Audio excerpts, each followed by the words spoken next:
શ્રી ગણેશાય નમઃ મિત્રો, આપ જોઈ રહ્યા છો યુટ્યુબ પર આપણી ચેનલ ધાર્મિક વ્રતકથા અને આપ સૌનું હાર્દિક સ્વાગત છે। મિત્રો, આજે આ વિડીયોમાં આપણે જાણવાના છીએ કે શ્રીકૃષ્ણ જન્માષ્ટમી ક્યારે છે। શ્રાવણ માસના વદ પક્ષની અષ્ટમી તિથિ એટલે ભગવાન શ્રીકૃષ્ણનો જન્મોત્સવ, જે માત્ર આપણા દેશમાં જ નહીં પરંતુ આખી દુનિયામાં ધામધૂમથી મનાવાય છે। આ જન્માષ્ટમી ક્યારે છે? ભગવાન શ્રીકૃષ્ણના પૂજાનું શુભ મુહૂર્ત શું છે?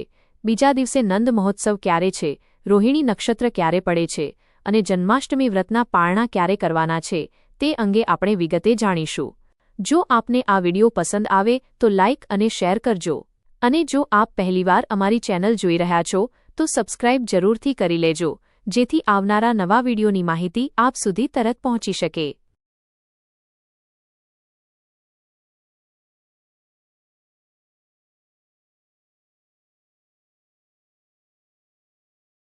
નંદ ઘેર આનંદ ભયો, જય કનૈયા લાલ કી।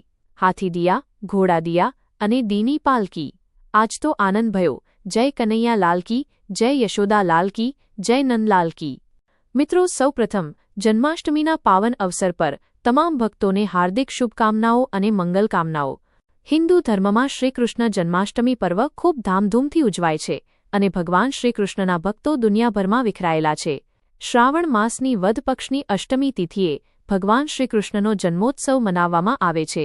રાત્રે રોહિણી નક્ષત્ર હોય ત્યારે ભગવાન વિષ્ણુએ પોતાનો 8મો અવતાર શ્રીકૃષ્ણ તરીકે આ ધરતી પર પધારીને ભક્તોની મનોકામનાઓ પૂર્ણ કરી, સાધુજનોની રક્ષા કરી અને દુષ્ટોને દંડ આપ્યો। એવા ન્યાયપ્રિય અને ધર્મપ્રિય ભગવાન શ્રીનારાયણે આજના દિવસે પૂર્ણ પુરુષોત્તમ રૂપે જન્મગ્રહણ કર્યો હતો। તેથી વર્ષભરમાં ઉજવાતા જન્માષ્ટમી પર્વને દુનિયાભરમાં ભવ્ય રીતે મનાવવામાં આવે છે। ભગવાન શ્રીકૃષ્ણને પ્રિય અષ્ટમી તિથિ, જે શ્રાવણ માસ વદ પક્ષની અષ્ટમી તિથિ છે, એ શુભ મુહૂર્તમાં પ્રભુએ જન્મ લીધો હતો। આ તિથિ ક્યારે છે તે આપણે જાણી લઈએ।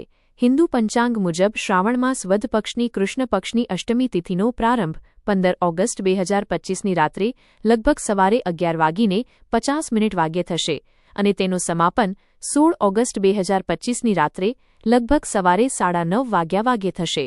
ભગવાન શ્રીકૃષ્ણનો જન્મ રાત્રિના સમયે થયો હતો। અષ્ટમી તિથિ હતી। ભગવાન શ્રીનારાયણનો 8મો અવતાર હતો અને તેઓ માતા દેવકીના 8મા સંતાન હતા। 8 આંખ શનિદેવનો ગણાય છે અને 8 આંખ ભગવાન શ્રીકૃષ્ણ સાથે પણ જોડાયેલો છે। પૂર્ણ પુરુષોત્તમના રૂપમાં પ્રભુએ જન્મગ્રહણ કર્યો હતો, તેથી અષ્ટમી તિથિની રાત્રિએ જન્માષ્ટમી મનાવવામાં આવે છે।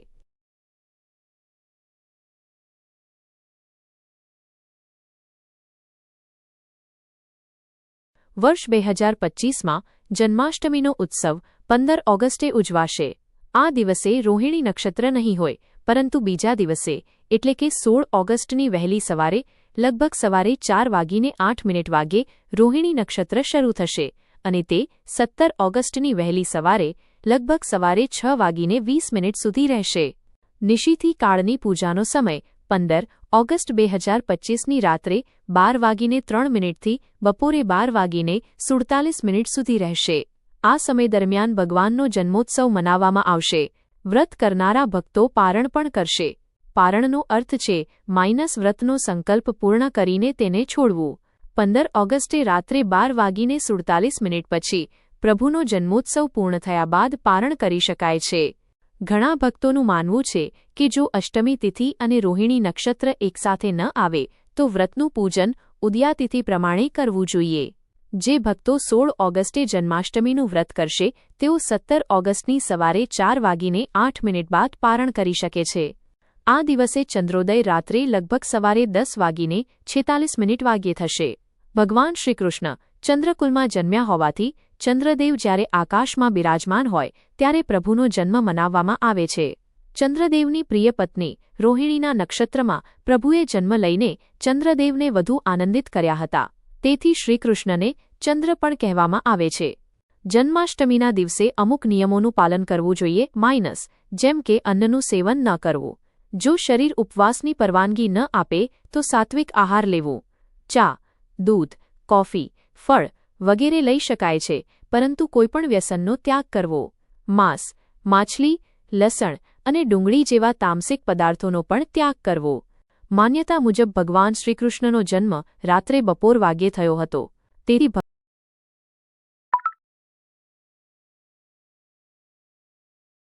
માનવામાં આવે છે। જન્મોત્સવ પૂરો થયા પછી ભક્તો મીઠું મોં કરે છે અને ભોજન પણ ગ્રહણ કરે છે। ઘણા ભક્તો આ દિવસે મંદિરમાં રાત્રે દર્શન કરવા જાય છે, પરંતુ ઘણા લોકો પોતાના ઘરમાં પણ ભગવાન શ્રીકૃષ્ણનો જન્મોત્સવ ઉજવે છે।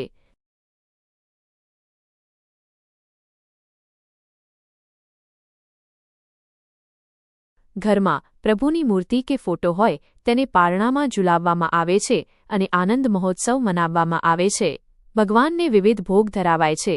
માખણ, મિશ્રી, પંચમેવા, દહીં, પંજરી વગેરે સાથે તુલસીદળ, પાન સોપારી અને શ્રીફળ અર્પણ કરવામાં આવે છે।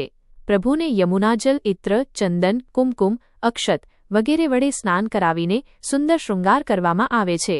શૃંગારમાં પીળું પીતાંબર, મુકટ, વાંસળી, ઝાંઝર, હાથના કડા, કાનની બાલીઓ વગેરે સામેલ હોય છે। ભક્તો પ્રેમથી પ્રભુને કાજલનો ટીકો પણ કરે છે અને મોરપંખ ધરાવે છે। દરેક ભક્ત પોતાના મનના મનોરથ મુજબ પ્રભુનું પૂજન અર્ચન કરે છે। પ્રભુની પૂજા આપણે ઘરમાં કે મંદિરમાં કરી શકીએ છીએ। અલગ બાજોટ પર ચિત્રજીની સ્થાપના પણ કરી શકાય છે। જો લડ્ડુ ગોપાલની મૂર્તિ હોય તો નિત્ય સેવા અને પૂજા કરવી પડે, પરંતુ ચિત્રજી સાથે સરળ રીતે પૂજા ઉપાસના કરી શકાય છે। આ સૌની પોતાની પસંદગી છે કે સમય અને સુવિધા પ્રમાણે પ્રભુની ભક્તિ કેવી રીતે કરવી। જે ભક્તો આ દિવસે મૂર્તિ લેવા માંગતા હોય તેઓ હરખથી લઈ શકે છે। જન્માષ્ટમીના અવસર પર ભગવાનનું પૂજન કરીને ભક્તો ભાવવિભોર થઈ જાય છે અને પ્રભુને પ્રાર્થના કરે છે, હે મુક્તિના દાતા, હે ભુક્તિના દાતા, અમારી પર સદાય કૃપા રાખજો, અમારી ભૂલ અપરાધ ક્ષમા કરજો અને અમારી સેવાનો સ્વીકાર કરજો। ભગવાન શ્રીકૃષ્ણે ગીતાજીનો પવિત્ર સંદેશ અર્જુનને આપ્યો હતો, જે વેદવ્યાસજી, ભગવાન નારાયણના અવતાર, એ પોતાના ગ્રંથમાં લખ્યો છે। આ વાણી આજે પણ આપણને જીવનમાં સારા કર્મ કરવા અને જીવનને પાર ઉતારવા માટે પ્રેરણા આપે છે। ભગવાન શ્રીકૃષ્ણ પરમ ગુરુ છે, પરમાત્મા છે, પૂર્ણ પુરુષોત્તમ છે। આ પવિત્ર અવસર પર સૌ ભક્તોને ફરીથી જન્માષ્ટમીની હાર્દિક શુભકામનાઓ અને મંગલકામનાઓ। આજે ભગવાન શ્રીકૃષ્ણના કેટલાક ખાસ મંત્રો પણ જપ કરી શકાય છે।